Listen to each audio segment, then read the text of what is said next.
Parvati Manoharrai फालचन्द्रशेखराय सर्वलोकवन्दिताय शुभमङ्गलम्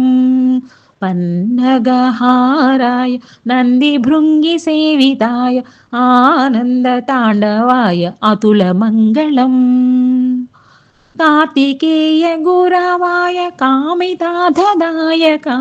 श्रीगिरिवासिताय चारुमङ्गलम् भानुकोटिभास्कराय पालितेन्दिरेश्वराय दीनलोकबान्धवाय दिव्यमङ्गलम्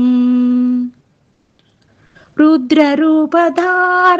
रुद्राक्षमालिकाय स्फटिकसदृशदेहाय शुभ्रमङ्गलम्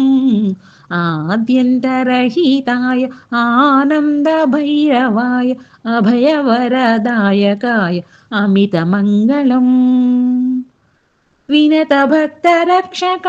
विमतदैत्यशिक्षकाय भक्तजनमोदकाय भव्यमङ्गलम् महामहितान्विताय मदनदेहदग्धकाय मेरुशृङ्गवासाय महितमङ्गलम्